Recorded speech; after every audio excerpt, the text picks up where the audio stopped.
आज हम लोग पढ़ेंगे जीवनी परक उपन्यास अमृतलाल नागर। अमृतलाल नागर ने मानस का हंस लिखा 1974 में, जो तुलसीदास के जीवन पर आधारित है। दूसरा इन्होंने लिखा खंजन नयन 1981 में, जो सूरदास के जीवन पर आधारित है।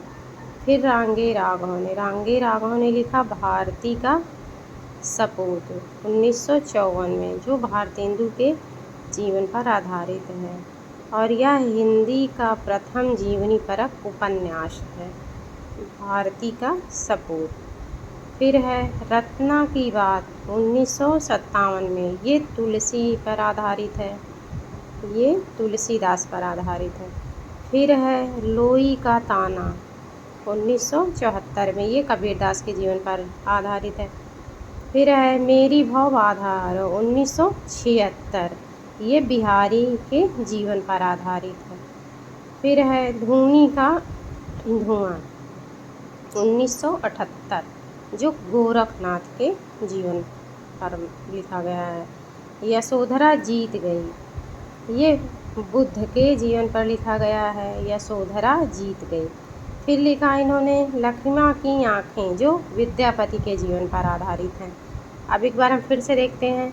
अमृतलाल नागर का मानस का हंस 1974 तुलसीदास के जीवन पर। खंजन नयन 1981 सूरदास के जीवन पर लिखा गया है। भारती का सपूत 1954 में लिखा गया भारतेंदु जी के जीवन पर, जो हिंदी का प्रथम जीवनी परक उपन्यास माना गया। फिर है रत्ना की बात तुलसी के जीवन पर आधारित है। लोई का ताना कबीर जी के जीवन पर आधारित है।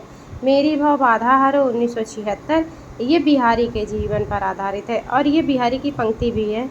मेरी भव बाधा हरो राधा नागरी सोए, जातन की झाई परे श्याम हरित धुति हो, ये पंक्ति है और इसी नाम से उपन्यास भी किसने लिखा? रांगे राघव ने।